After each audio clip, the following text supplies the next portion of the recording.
हम होंगे कामयाब एक दिन, वो मन में है विश्वास, पूरा है विश्वास। स्वागत है आप सभी का ऑनलाइन प्लेटफॉर्म दृष्टिकोण में। मैं मिथुन सिंह आप सभी का स्वागत करता हूं। अभी तक आपने जो है प्राचीन भारतीय जो इतिहास है उसका जो शुरुआत हुआ था उसमें आप लोगों ने स्रोत को जो है पढ़ा और उसे देखा और उसे समझा। आज मैं इस चैप्टर को जो है कंक्लूड करने वाला हूं, यानी आज उसका जो है लास्ट दिन है, उसे समाप्त करेंगे आज। तो हम प्रत्येक चैप्टर को ख़त्म करने से पहले जो है उसको पहले जो पढ़े हैं उसको पूरी तरह से रिमाइंड करें, जिससे कि पहले का पढ़ा हुआ फिर से दिमाग में जो है अप टू डेट हो जाए। तो हम आते हैं जो पहले क्लास में जो है पहला क्लास में हमने बताया था आप लोगों को कि भारतीय इतिहास का जो प्रारंभ होता है वो कह सकते हैं कि दो तरीके से इतिहास का जो है हम दो खंड में जो है उसको साक्ष्य के आधार पे हम विभक्त कर सकते हैं। एक हो जाता है पुरातात्विक साक्ष्य और दूसरा हो जाता है साहित्यिक साक्ष्य। ठीक है, तो इन दोनों में से हमने सर्वप्रथम देखा था कि भारतीय इतिहास में जो है भारत का नामकरण किस आधार पे पड़ा था उसके बारे में हमने देखा था। उसमें ये देखे थे हम लोगों ने कि महाकाव्य और पुराण से जो हम लोगों को भारत का नाम प्राप्त हुआ था वो भारतवर्ष या भारत का देश के नाम से हम लोगों ने देखा था। उसके बाद जो है यूनानी लोग जब भारत आए थे वो सर्वप्रथम जो है सिंधु नदी के पास पहुँचे, तो उन्होंने सिंधु नदी के किनारे बसे हुए लोगों के संदर्भ में जो है सिंधु नदी को ही इंग्लिश में या यूनानी वर्ड में कहें तो इंडस के नाम से जो है उन्होंने उल्लेख किया, और जो है इंडस के ही नाम पे जो है उन्होंने इंडिया नाम जो है कालांतर में फिर इंडिया नाम से जो है उसको नामांकित किया गया। उसके बाद फिर जो है मध्यकालीन भारत में देखें तो मध्यकालीन जो इतिहासकार आए मुस्लिम इतिहासकार, उन्होंने जो है सिंधु नदी को ही जो है हिंदू के नाम से जो है अपने उच्चारण को जो है किया उन्होंने। तो उसी उच्चारण मात्र से जो है उसको फिर बाद में जो है धीरे धीरे सिंधु को ही जो है हिंदू के नाम से, और हिंदू जो है इस क्षेत्र में जो रहते थे तो मतलब हिंदू के रहने वाले स्थान को जो है उन्होंने हिंदुस्तान कहा और फिर उसको हिंद के नाम से भी उन्होंने उल्लेख किया। ये तो बातें हो गई भारत के नामकरण की, जो हमने सबसे पहले वीडियो में जो है इंट्रोडक्शन के रूप में जो है हमने देखा था। उसके बाद जो है सिलेबस की चर्चा किया गया था। उसके बाद हम आते हैं कि हमने इतिहास को 3 भाग में जो विभक्त करने का जो सर्वप्रथम वीडियो में जो हमने आप देखे होंगे कि जो है 3 अलग अलग कैटेगरी में हमने उसे डिवाइड किया था। तो सबसे पहले जो हमने डिवीज़न किया था तो वो प्रागैतिहासिक काल यानी कह सकते हैं प्री हिस्ट्री के रूप में। तो जिसमें से जो है हम देखे थे कि उसमें ना ही जो है क्या उसको कह सकते हैं पूरी तरह से वो जो है पुरातात्विक साक्ष्य के आधार पे है, क्योंकि वहाँ पे साहित्यिक स्रोत के रूप में कुछ भी प्राप्त नहीं हुआ था। वहाँ पे देखे होंगे कि हम ना ही साहित्यिक स्रोत मिला था उसको क्रॉस किए थे और ना ही उसे पढ़ा गया था, उसे भी कोई लिखित साक्ष्य नहीं है, तो वहाँ पे पढ़ने का कोई भी बात आ ही नहीं सकता। तो ये सब चीज़ हमने देखी। तो उसके बाद फिर आता है आदि इतिहास। आदि इतिहास जैसे ही वर्ड पे ध्यान दीजिए, यानी कि आधा इतिहास कहने का मतलब है आदि इतिहास मतलब आधा, ये याद रखने के लिए कि आदि इतिहास मतलब आधा, यानी कि साहित्यिक स्रोत तो प्राप्त है लेकिन उसे पढ़ा नहीं गया, जिसको इंग्लिश में प्रोटो हिस्ट्री भी हमने कहा था, और उसका जो है पुरातात्विक साक्ष्य भी है। ठीक है, इतिहास को मजबूती तब मिलती है जबकि पुरातात्विक साक्ष्य के साथ साथ उसका साहित्यिक स्रोत भी मिल जाए और उससे वो मैच कर जाए, तो इतिहास पूरी तरीके से अपने आप को जो है इम्प्रूव या कह सकते हैं कि अपने आप को जो है सेटिस्फाई करने में जो है वो पूरी तरह सक्षम हो जाता है। उसको कह सकते हैं कि वो पुरातात्विक साक्ष्य और साहित्यिक स्रोत जब दोनों मिल जाता है तो वो पूरी तरह से इतिहास को जो है अपने रूप में जो है अच्छे तरीके से व्यवस्थित कर पाता है।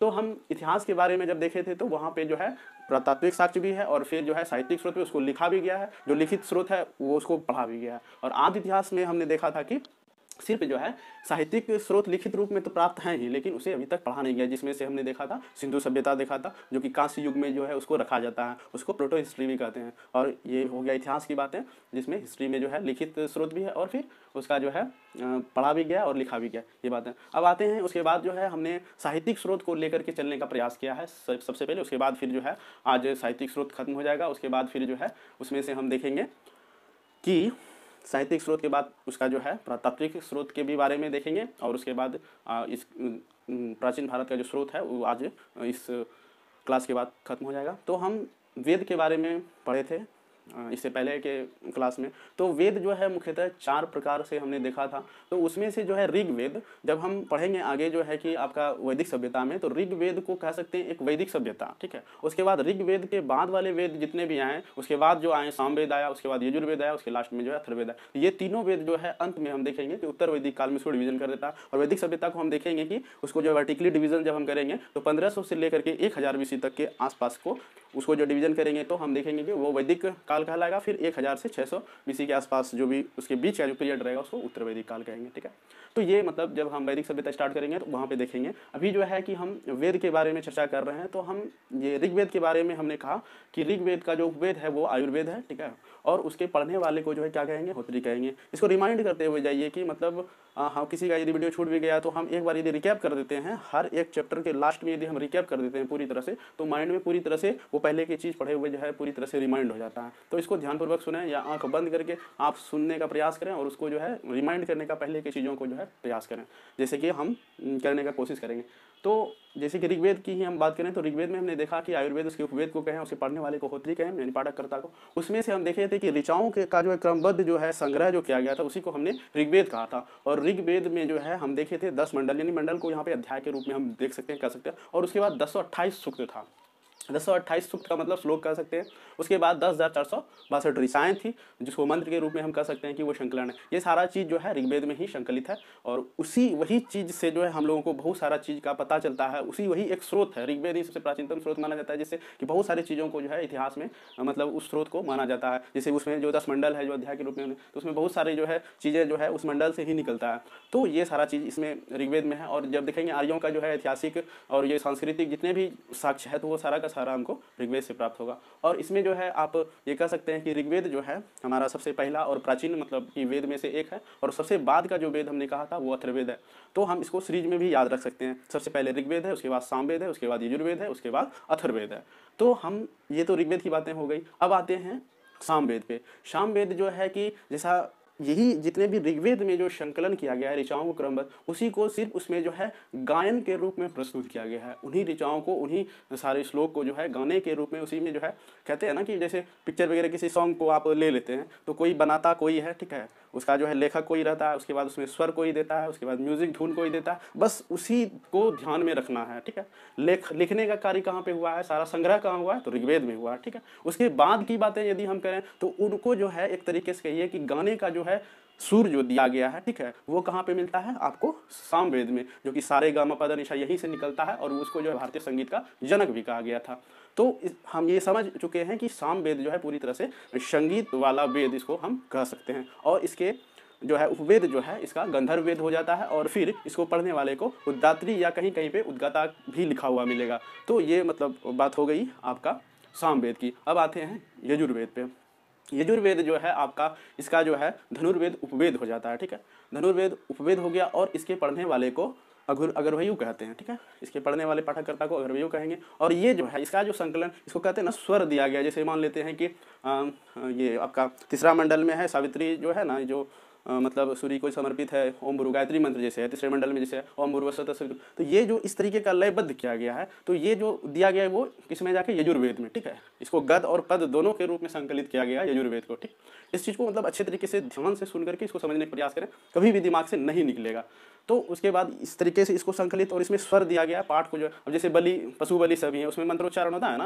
अब उसमें मंत्र के रूप में क्या किया जाता है नहीं पता, लेकिन कि ये चीज़ है कि मंत्रोच्चारण जिन चीज़ों को जो लयबद्ध किया जाता है जैसे ओम भूर्भुवः स्वः इसका एक है लय है, तो वो सारा चीज़ जो है आपको यजुर्वेद में मिलेगा। और ये गद और पद वाला भी वेद इसको कहा जाता है, ये दोनों के रूप में भी संकलित है। अब आते हैं अथर्ववेद पे। अथर्ववेद जो है इसका उपवेद जो है शिल्पवेद हो जाता है और इसे अथर्वा ऋषि ने जो है इसको रचना किया था, ठीक है।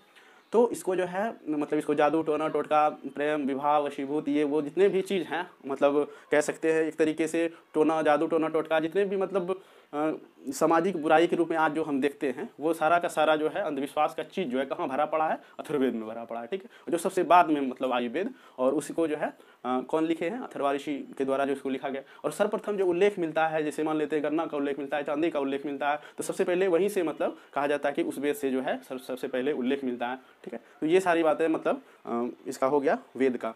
उसके बाद फिर हम जो है आते हैं वेदांग पे। तो 6 वेदांग हमने बोला था, ठीक है। वेदांग मतलब कि 6 हो गए, यहीं से क्वेश्चन बनता है कि वेदांग की संख्या पूछ गया। उसके बाद फिर जो है आते हैं पुराण पे, ठीक है। पुराणों की संख्या हमने 18 कहा था। इसका लेखक जो है लौ महर्षि, इसका पुत्र उग्रश्रवा था, ठीक है।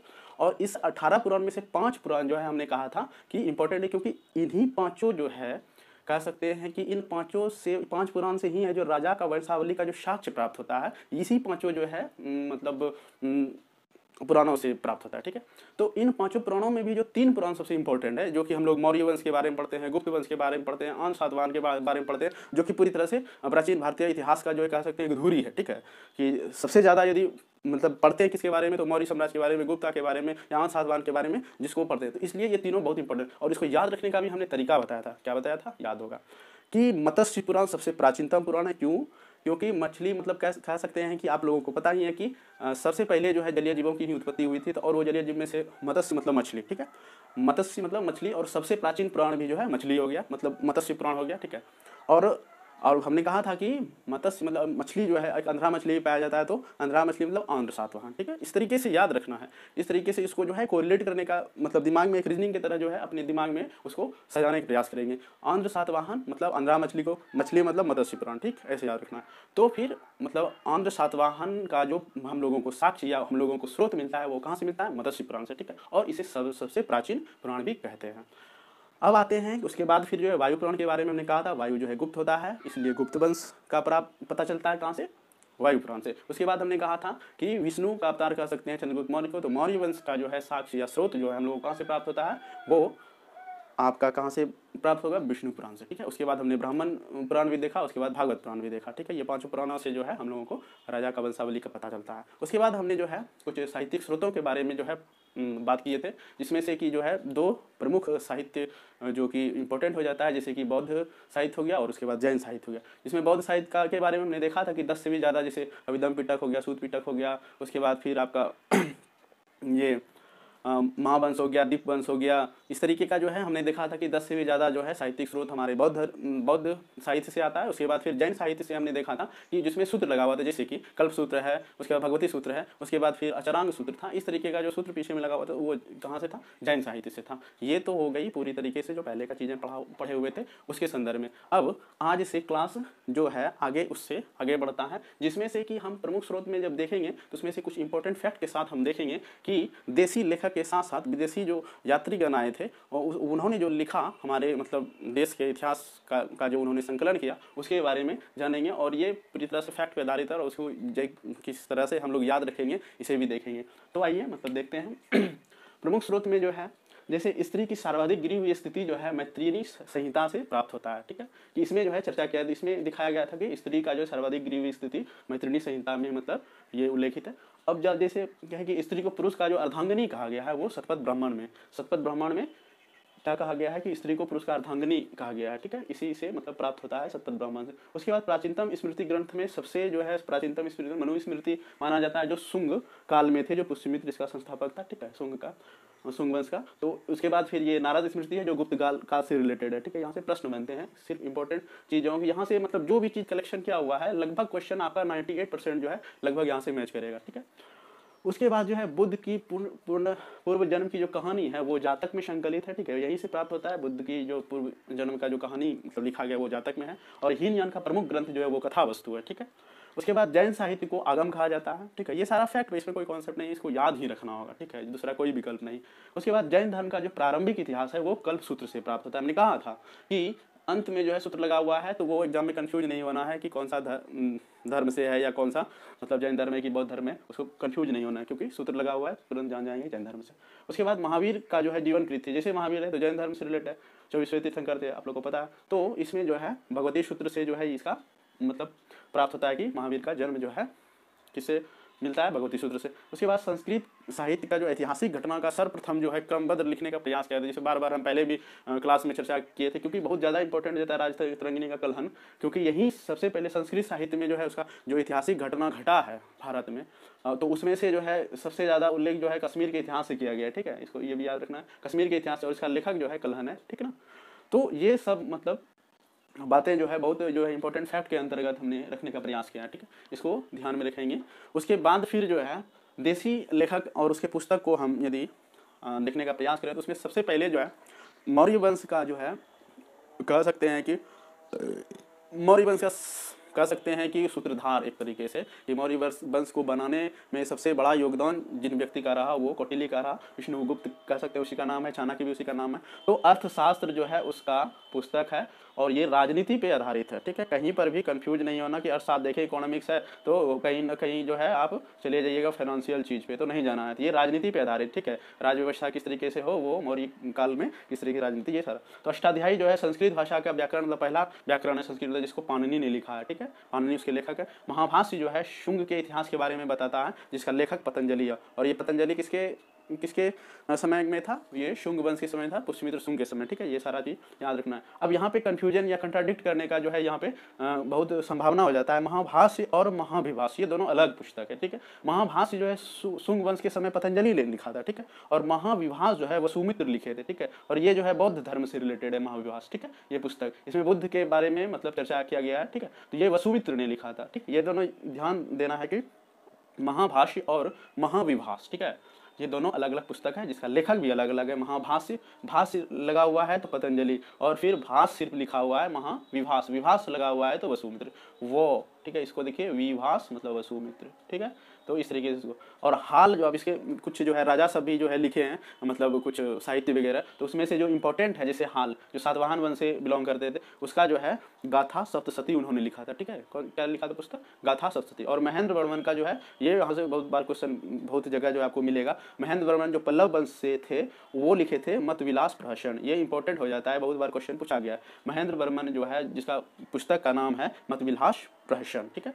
और हर्षवर्धन जो है उसके मुख्यतः 3 किताब हैं, उसको देखेंगे कि रत्नावली है, नागानंद है, प्रियदर्शिका है, ठीक है। ये 3 पुस्तक है उसका जो बहुत महत्वपूर्ण है हर्षवर्धन का। ये रत्नावली है, नागानंद है और प्रियदर्शिका है। एक बार फिर से देख लीजिए, रत्नावली, नागानंद, प्रियदर्शिका, ठीक है। ये 3 पुस्तक है।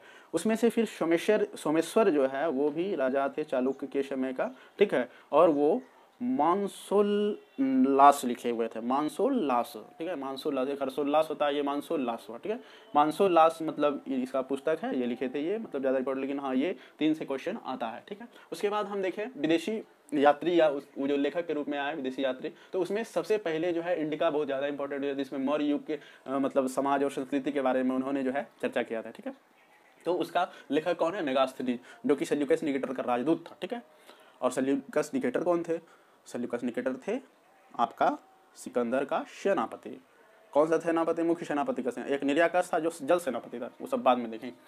अब जो है मध्य प्रदेश समाज का जो है संस्कृति में वर्णन जो है, संस्कृति का वर्णन या समाज का वर्णन जो है ये मौर्य युग के कौन किया था, मेगास्थनीज इंडिका में। वही मध्य प्रदेश के समाज संस्कृति का जो वर्णन है फाहियान किए हैं, ठीक है। फाहियान किए हैं वो चीनी यात्री थे, चंद्रगुप्त द्वितीय के शासनकाल में आए थे, गुप्त वंश का जो थे चंद्रगुप्त सेकंड उसके ही शासनकाल में आए थे। ये मध्य प्रदेश के समाज और संस्कृति का इन्होंने वर्णन किया है फाहियान ने, ठीक है।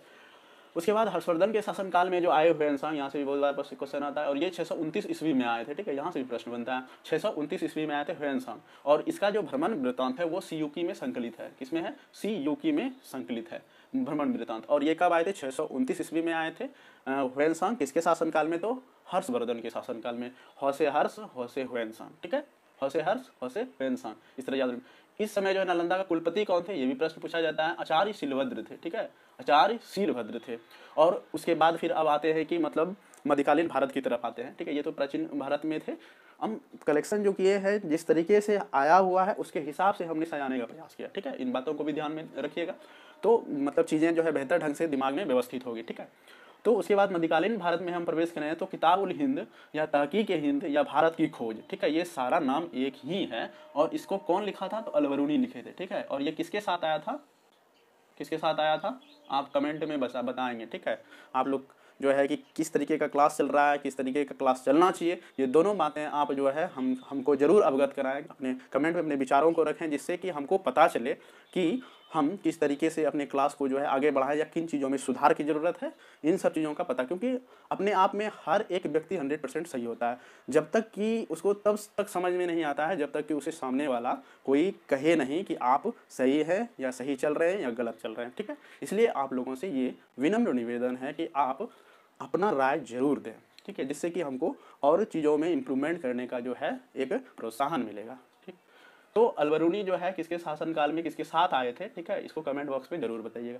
रिहिला जो है अरबी भाषा में लिखा गया, ये इब्न बतूता मतलब लिखे हैं, ठीक है, अरबी भाषा में। और ये 1333 ईस्वी में आए थे। ये मोरक्को, दक्षिण अफ्रीका जो है, साउथ अफ्रीका का जो है यात्री थे, मतलब मोरक्को से आए थे। अफ्रीका का मतलब महादेश है, उसी में एक देश मोरक्को है, वहाँ से मतलब वो आए थे, ठीक है। और ये मोहम्मद बिन तुगलक के शासनकाल में आए थे, जो कि एमबीटी उसको क्या बनाए, दिल्ली का काजी नियुक्त किया, या उसको न्यायाधीश भी उस समय बोला जाता था, ठीक है। तो ये उसके बाद फिर इसको बना करके राजदूत बना के चीन भी भेजे थे, ठीक है। तो ये सब बातें हैं।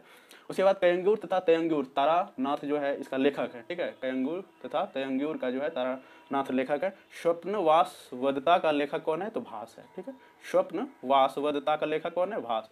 भारत का भूगोल का लेखक टॉलमी है। नेचुरल हिस्ट्री का प्लिनी है, इससे भी क्वेश्चन आया हुआ है। पांड इतिहास का जो है कौन है लेखक, तो मार्को पोलो, ठीक है। यहाँ तक जो है इसका साहित्यिक स्रोत में हमने आज जो है देखा इन सब बातों को। उसके बाद अब जो नेक्स्ट हम टॉपिक शुरू करेंगे वो करेंगे क्या, पुरातात्विक स्रोत, ठीक है। पुरातात्विक साक्ष्य के बारे में देखेंगे। नेक्स्ट जो है पुरातत्व स्रोत को हम देखेंगे। साहित्यिक स्रोत जो है ऑलमोस्ट खत्म हो चुका है। अब जो है पुरातात्विक स्रोत में हम देखेंगे कि महत्वपूर्ण अभिलेख जो है उसका माध्यम है, ठीक है। अभिलेख के ही माध्यम से ज़्यादातर पुरातात्विक स्रोत जो है पता चला है खोज से। और ये जो है कि आप देखेंगे आगे जब वैदिक सभ्यता में स्टार्ट करेंगे तो उसमें देखेंगे कि वो नगरीय सभ्यता थी और ये सिंधु सभ्यता जो है नगरीय सभ्यता थी, ठीक है। वो ग्रामीण सभ्यता और ये जो है नगरीय सभ्यता, उल्टा देखें। इसका मेन मकसद मतलब या ये कह सकते हैं कि सबसे पहले जो है वैदिक सभ्यता ही मतलब माना जाता था भारतीयों के जरिए। तो इसलिए और जब अंग्रेज आए और जब 1853 में जब पटरी बिछाना शुरू किए इसका रेल के लिए और जो है अपना व्यापार धंधा पानी बढ़ाने के लिए, तब जाके खुदाई हुआ तो पता चला कि नहीं, इससे जो है पहले ही बहुत विकसित सभ्यता जो है पहले रह चुकी है, जिसको सिंधु सभ्यता के नाम से जाने। तो वहाँ से ही ये जो सारा चीज़ मतलब निकलना प्रारंभ होता है। पुरातात्विक स्रोत मतलब साक्ष्य के रूप में सिंधु सभ्यता से जो स्टार्ट होता है हम लोगों का मतलब भारतीय इतिहास जो है। तो उसके बाद वो तो आगे की मतलब चैप्टर में देखेंगे, नेक्स्ट क्लास में जब उस टॉपिक पे जब हम जाएंगे वहाँ पे चर्चा करेंगे। अभी जो है पुरातात्विक स्रोत के बारे में देखते हैं कि महत्वपूर्ण अभिलेख में जैसे हाथी गुम्फा अभिलेख हुआ, वो वहाँ पे जो है हाथी गुम्फा अभिलेख में जो है सबसे पहले जो है भारतवर्ष का जिक्र मिलता है हाथी गुम्फा अभिलेख से। इसका शासक कौन थे, कलिंग राजा खारवेल, ठीक है। शासक का भी नाम पूछा जाता है। और ये सारा जो है इंपॉर्टेंट अभिलेख है, पुरातात्विक स्रोत का जितने भी हैं ये सारे इंपॉर्टेंट अभिलेख में से एक है, ठीक है। जैसे जूनागढ़ हो गया, इसको गिरनार मतलब कि जूनागढ़ का जो जूनागढ़ जगह का नाम है, ठीक है। और ये गिरनार अभिलेख जो है वहाँ से प्राप्त हुआ। तो ये प्रथम संस्कृत भाषा में जो है ये अभिलेख प्राप्त हुआ है। इसका शासक कौन है, रुद्रदामन। और वहीं से एक और भीतरी अभिलेख जो है प्राप्त हुआ है। भीतर है तो स्कंदगुप्त, ठीक है, मतलब कंदरा में, ठीक, एक तरह से कह सकते हैं कि भीतरी। तो ये मतलब कंफ्यूज नहीं होना है, इसमें गिरनार भी है और भीतरी भी है, दोनों जूनागढ़। और ये हुन आक्रमण का जो है सबसे पहले साक्ष्य जो है ये देता है कौन, जूनागढ़ का भीतरी अभिलेख, ठीक है। एक है जूनागढ़ का गिरनार अभिलेख और एक है जूनागढ़ का भीतरी अभिलेख, ठीक है। तो इसमें अलग अलग है, एक का शासक स्कंदगुप्त है और एक का शासक कौन है, रुद्रदामन। गिरनार, ठीक है, गिरनार र लगा हुआ है तो रुद्रदामन, ठीक है। फिर भीतरी मतलब भीतर तो स्कंदगुप्त, ठीक, ऐसे भीतर मतलब कंदरा में चले गया तो वो भीतरी जो है स्कंदगुप्त। तो इसमें जो है हुन शासक का जो है मतलब आक्रमण का पता चलता है। और गिरनार जो है सबसे पहले संस्कृत भाषा का प्रथम वो जो है अभिलेख है, ठीक। एरान अभिलेख से जो है सती प्रथा का जो है साक्ष्य मिलता है सबसे पहले, और इसका जो है शासक भानुगुप्त है, ठीक, याद रखना। तो सागौरा अभिलेख में जो है आप देखते हैं कि दुर्भिक्ष की जानकारी मिलता है सबसे पहले, ठीक है, सागौरा अभिलेख से। और मंदसौर अभिलेख से जो है रेशम बुनकर का मतलब पता चलता है। फिर मधुबन एवं जो है वांसखेड़ा का जो वो अभिलेख है उसका शासक जो है उस समय का शासक कौन, हर्षवर्धन के समय जो है ये दोनों मतलब अभिलेख मिले हैं।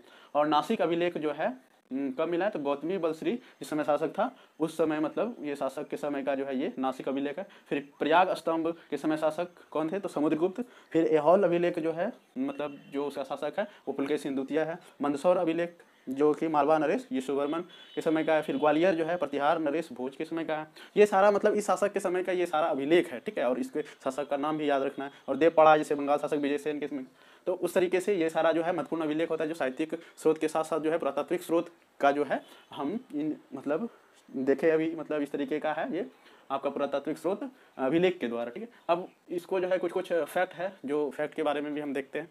जैसे है आपका प्राचीनतम सिक्कों को जो है आज सिक्के कहा गया और इसको साहित्य में जो है कशार्पण का नाम दिया गया, ठीक है। तो यहाँ से प्रश्न बनते हैं। उसके बाद फिर जो है सबसे पहले सिक्कों पर जो है लेख जो है लिखने का काम कौन किया था, तो यवन शासक किए थे, ठीक है। उसके बाद जो है सबसे पहले भारत का संबंध जो रहा है विदेश या मतलब जो कह सकते हैं तो वो रहा है किससे, वर्मा के साथ, जिसको स्वर्ण भूमि कह सकते हैं। और अभी वर्तमान में नाम क्या है, म्यांमार, ठीक है।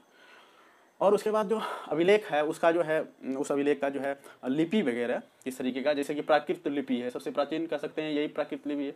तो इसका भाषा क्या है, प्राकृत भाषा है। और ये प्राकृत लिपि तो ये अरबिक अभिलेख का जो है प्राकृत भाषा का जो है प्राकृत लिपि है। ये ब्राह्मी लिपि है जो अशोक के शिलालेख में 4 तरीके का लिपि का जिक्र है, जिसमें से कि ब्राह्मी लिपि है और खरोष्टी लिपि है और यूनानी एवं अरामाइक लिपि है। जिसमें कि ब्राह्मी लिपि जो है पूरे लगभग भारत में पाया जाता है, ठीक है। लगभग ज़्यादा क्षेत्र में जो है ब्राह्मी लिपि, यहाँ से बीपीएससी में क्वेश्चन भी आया हुआ है कि ब्राह्मी लिपि को कैसे लिखा जाता है, ठीक है। तो ये ब से ब्राह्मी याद रखना है इसको, ब से ब्राह्मी है तो ब से बाएं से दाएं ऐसे याद रखना है। आगे में ब है, इसको क्या सीधा दिमाग में रखना है कि ब्राह्मी मतलब ब से शुरू होता है तो बाएं से दाएं, बस ऐसे ही याद रखना है इसको, बाएं से दाएं ये लिखा जाता है, ठीक है। और खरोष्टी है तो उसका जस्ट अपोजिट, उसका जस्ट अपोजिट मतलब ये क्या हो जाएगा, दाएं से बाएं। सिर्फ ब्राह्मी को याद रखना है, खरोष्टी जो है अपने आप याद रह जाएगा दाएं। उसके बाद यूनानी एवं अरामाइक का जो है उतना मतलब नहीं पूछा जाता है, ये दोनों से प्रश्न मतलब आते रहता है। तो यूनानी एवं अरामाइक जो है कहाँ से प्राप्त हुआ है, पाकिस्तान और अफगानिस्तान से, ये देश से बाहर है, इसीलिए यहाँ से क्वेश्चन नहीं के बराबर पूछा जाता। और ये मतलब अशोक का शिलालेख यहाँ से प्राप्त हुआ। 1776 में जो है मनुस्मृति को अंग्रेजी में अनुवाद जो किया गया उसका नाम क्या दिया गया, यहाँ से क्वेश्चन आता है, इसलिए इसको जो है मेंशन करने का कोशिश की है। इसका जो अनुवाद किया गया ये इसका नाम है ए कोड ऑफ जेंटू लॉज, ठीक है। क्या नाम है, ए कोड ऑफ जेंटू लॉज के नाम से जो है इसको अंग्रेजी में अनुवाद किया गया है। मनुस्मृति जिसको कि आप जानते हैं कि सबसे प्राचीन स्मृति में से एक है, जो शुंग काल के समय जो है इसको लिखा गया था, ठीक है। और ये अभिज्ञान शकुंतलम का जो अंग्रेजी अनुवादक जो थे उसका नाम था सर विलियम जोन्स। और भगवत गीता का तो सब जानते ही हैं, भगवत गीता का जो है अंग्रेजी में अनुवाद कौन किए थे, विल्किंस ने। और ये कब किए थे, 1785 ईस्वी में, ठीक है। तो ये इतना सा था, पुरातात्विक स्रोत खत्म हो गया। और जो है इसके आगे जो है हम अब स्टार्ट करेंगे सिंधु सभ्यता। उससे पहले जो है कुछ प्रागैतिहासिक का भी चर्चा कर लेंगे, ठीक है। ये आज जो है साहित्यिक स्रोत और पुरातात्विक स्रोत दोनों खत्म हो गया, ठीक है। Thanks for watching.